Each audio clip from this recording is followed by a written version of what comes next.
Hello everyone, we are back with Module 16 of Anatomy. I don't know why it opened to the Sports Athletics page at Community Christian School, because at least the boys' teams didn't have too much to show this past year. That's quite alright. I wanted to start it off on the Community Christian School webpage so it wouldn't start off with any odd information on YouTube as the thumbnail. But anyway, sperm morphology. And we really see that sperm are amazingly adapted for what they do. And if they were any other way, it wouldn't work as well. They are adapted for reaching and fertilizing the egg. They have, the first part is called the acrosome. Acrosome has enzymes for penetrating the egg. You see the egg cell it's actually really small, and because it's so small, because it's only one cell, it actually has its own vulnerabilities, and so what it has is it has like this super thick layer. It goes beyond this regular phospholipid bilayer that most cells have, to having this layer that can only be broken down by the enzymes found within the acrosome of the sperm. It has this mid-piece full of mitochondria to produce ATP for energy, where it burns this fructose, and has flagellum tail used for locomotion to travel to the egg. So anyway, that's the end of male reproductive anatomy. Let's start on female reproductive anatomy, and go with the various anatomical places here. First, you have the ovary. The ovary produces eggs. The uterine tube transports the eggs to the uterus. And then you have this canal, the vaginal canal, which is the canal for sex, and then for sperm to travel up. The sperm actually have to travel quite a long way through this canal to get to the uterus. And females also have this vulva, which is all the external genitalia, and this clitoris, which is for sexual stimulation, in order to open the vaginal canal. And the path to the egg is from the ovary to the uterine tubes to the uterus. And if fertilization occurs, the baby attaches to the uterine wall. It grows there, of course, for 9 months. And then the baby leaves through the vagina. As far as ovulation goes, it's actually pretty stunning, the lack of knowledge that many people have. And I'm not talking about all these different terms, but when I gave you the reproductive chapter of biology in 10th grade, and I tested you over it, I had some random things put down as answers because I didn't really teach it in class. I remember there were some girls in the class that they didn't even know like half of what on with their bodies. It was kind of funny. I figured that it would be the guys that wouldn't know about ovulation and about the period, so to speak, but girls didn't really know what it was either, or what was going on. That's kind of scary. Let's break it down into cell biology. The ovaries contain a lot of these oocytes, egg cells. You have enough egg cells to have your body toss eggs out for about 30 to 40 years. That's a lot of eggs if you consider, let's say 35 years. and you have one cycle a month. I mean, let's ask Google. 35 times 12. I mean, that's about 400 plus eggs. In fact, there are some speculations that your body initially contains millions of eggs, and they kind of narrow it down. Anyway, the ovaries secrete estrogen for growth and repair of the uterine lining, regulation of monthly female cycles, female sexual characteristics, and maintenance of bone and muscle. You can see these egg cells are captured in this vesicle, which continues to grow and mature the egg, and at some point, this vesicle, called the mature follicle, and it's also called the Graafian follicle in older textbooks. It allows this egg to grow, mature, and then be deposited to go down to the uterus, and then the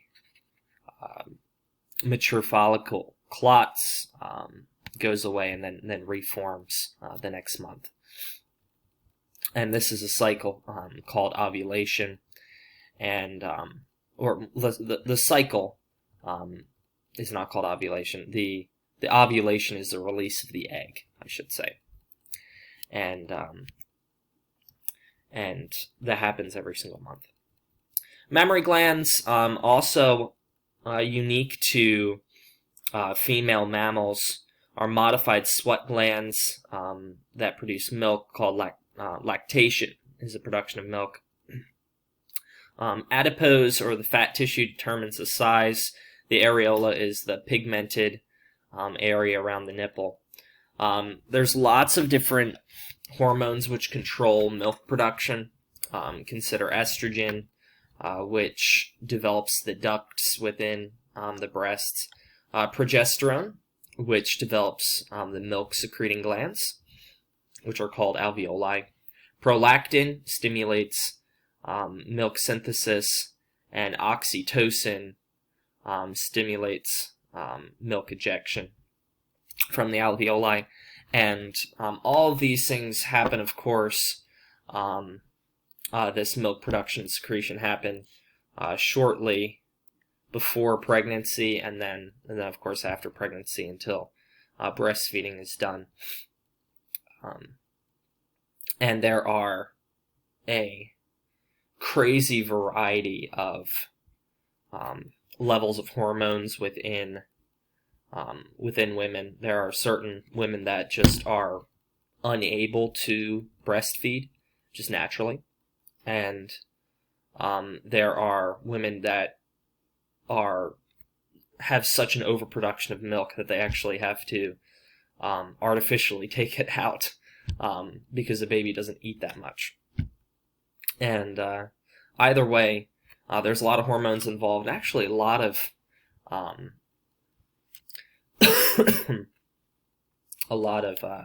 energy spent on this process. Of course, this is the trademark symbol of mammals, is the mammary glands, and to eat off of those.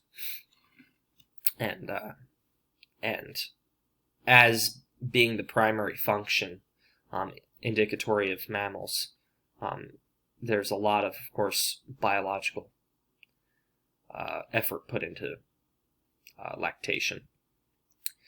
Female reproductive cycle, controlled by monthly hormonal inputs from the hypothalamus, anterior pituitary, and the ovary. It's called the menstrual cycle, or the uterine cycle, and it's to prepare the uterus to receive the fertilized ovum. And if you do get your period, your body's kind of angry. It's like, really? I tried really hard to get pregnant, and and I didn't. So if implantation doesn't occur, the functional layer of the endometrium is shed during menstruation. So it kind of tears up the work that it did. And in order to start again on a new cycle the following month, and that is the basis of the menstrual cycle. The phases of the menstrual cycle, there's 3 phases, 28 days on average. Of course, I already mentioned that it's controlled by the following, and I already mentioned all of this. The 3 phases are menstruation, proliferation, and secretion stage, 20 days on average. And so you can see the very basics here: menstruation, and then after menstruation you have the proliferation phase, where you're or at least the female's making the oocyte, the egg, and then it's traveling to the uterus, and at some point around 14 days after menstruation begins is this ovulation period, where the egg has the greatest chance of being fertilized. And after the ovulation phase, you have essentially the beginning of the destruction of the egg. Once you hit this post-ovulatory stage, also known as secretory, or the secretion phase, the egg can no longer be fertilized, so it doesn't matter if there's sperm there to fertilize it. It just is unable to be fertilized. And then there's this approximately 10 or so day period where the egg's just being torn down and menstruation's getting ready to begin. And those are the 3 stages of menstruation. We're going to end on this slide, and what a slide to end on. Everything has a medical term, and sexual intercourse is actually medically known as coitus.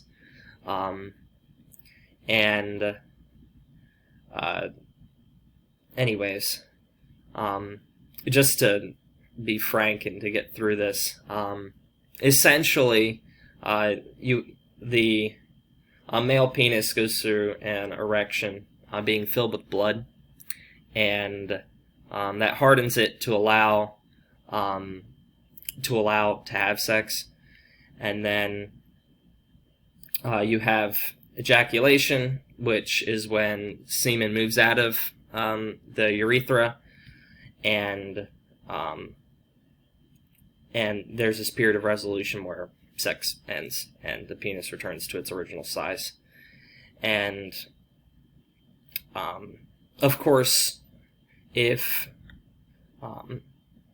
ejaculation happens during sex, the sperm attempt to make their way to that oocyte, the ovum, to fertilize the egg, although most of them will die along the way. Depending on when coitus happens, there may not even be an egg there to fertilize, and or the egg that's there to fertilize cannot be fertilized because it's past having its ability to be fertilized. So, man, corona, watch out. So anyway, that's the very basics and overview of sexual intercourse. Glad that's over. Anyway, we're going to pick up talking about pregnancy and further child development on the next chapter. So, I will see you guys for video 3, and I hope you have a good day.